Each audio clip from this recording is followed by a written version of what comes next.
Maintenant, on va parler des liens d'intérêt dans les sociétés savantes. Et là, c'est un peu plus embêtant quand même. Donc ça, c'est les recommandations européennes sur la prise en charge de la fibrillation auriculaire en 2010. Et en fait, 2010, ça a été une année très particulière parce que le Multac est arrivé, donc la dronédarone, est arrivé en force dans ses recommandations. C'est facile, quasiment, quelle que soit la situation, la dronédarone arrivait en premier. Ici, ici, ici, ici. Devant la vieille cordarone toute pourrie, qui tue les gens, quoi, hein, qui n'est pas bonne, mais que les médecins qui sont des très mauvais prescrivent. Donc si vous voulez être un très bon médecin, il faut prescrire la dronédarone. C'est ça qui arrive en premier.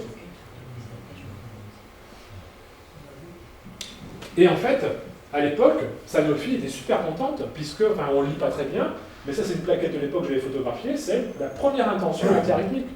Et c'était le premier médicament antiarythmique depuis 15 ans. Et c'était extraordinaire, c'était arrivé en premier, c'est un médicament français, prescrivez-le, parce qu'il y a des emplois à Tarbes. Et en fait, quand on regarde les conflits d'intérêts des rédacteurs de l'époque, donc ils sont complètement publics, hein, je ne suis pas allé fouiller ou je ne suis pas allé payer quelqu'un pour me donner ça, et bien en fait, il n'y a que... Donc les rédacteurs, enfin on va passer, mais sur les rédacteurs, lecteurs, relecteurs, en gros, il y a 33% qui n'ont aucun conflit d'intérêt avec aucun laboratoire. Il y a 31% qui ont des conflits d'intérêt avec tous les labos sauf Sanofi. Et il y en a 36% qui ont un conflit d'intérêt avec Sanofi. C'est-à-dire qui ont des contrats avec Sanofi. Et ce sont eux qui ont écrit les recommandations. C'est un peu embêtant.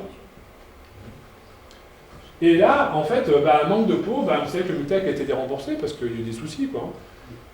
Donc, c'est un peu embêtant, quoi. En 2010, le Multac n'est même pas sorti.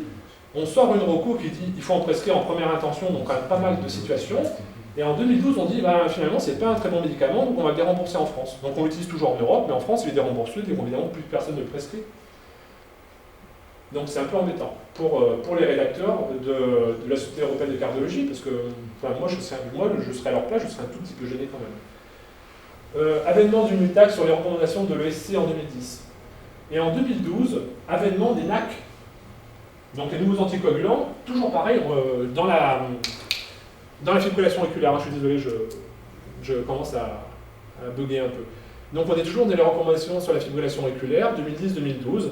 2010, avènement du Multac, 2012, avènement des NAC. Je me suis amusé à regarder les conflits d'intérêts en 2010 et en 2012 et les comparer, des rédacteurs. Simplement, pour votre mémoire, je vous ai mis les laboratoires avec ce qu'ils font. Sanofi, c'est le Multac. Je l'ai utilisé comme témoin.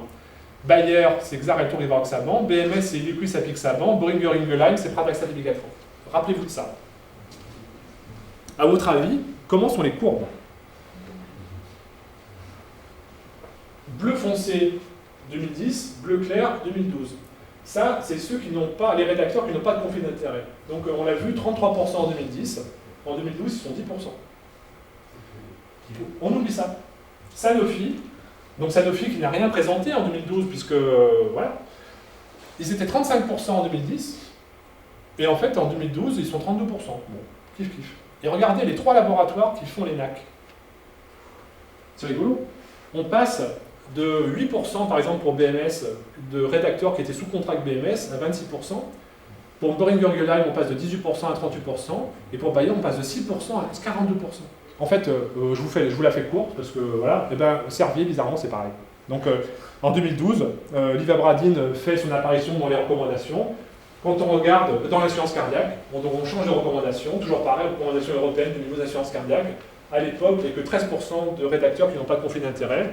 Il y en a 38 qui sont chez Servier, et parmi les 38 chez Servier, il y en a 25 qui ont, en pourcent, qui ont participé directement à l'élaboration de l'ivabradine.